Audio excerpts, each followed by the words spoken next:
In our Health Watch report, when a patient has a heart attack, doctors are working against the clock. Often their heart is too weak to pump enough blood. But cardiologists in major U.S. medical centers are taking part in a national initiative. Local 3's Shelley Botat has more.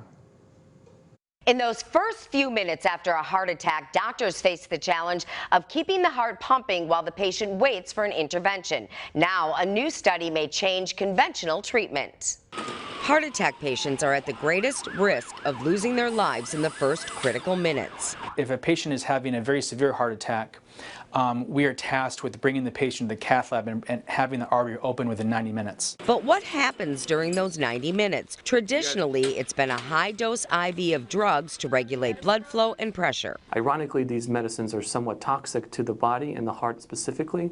It's akin to flogging a horse that you're riding and you're just trying to get the last ounce of strength out of it. That's because the infusions are derivatives of adrenaline. But Temple University doctors are establishing protocol for a new device called the Impella pump. The device allows us to let the heart rest as opposed to flogging it, therefore allowing the best chance of recovery after the balloon and the stent are performed. The tiny Impella pump is temporarily inserted through the groin to stabilize blood flow, giving the interventional cardiologist time to deploy the permanent stent to keep the artery open. The catheter goes across the valve like this, and then it sits right in the left ventricle right there, and that then allows the blood to be sucked from the left ventricle and injected into the aorta, which is the largest chamber of the heart. This device will allow us to then support those patients and keep them stable during the procedure, because what can sometimes happen is during the procedure to open the blocked artery, they can become very critically ill on the table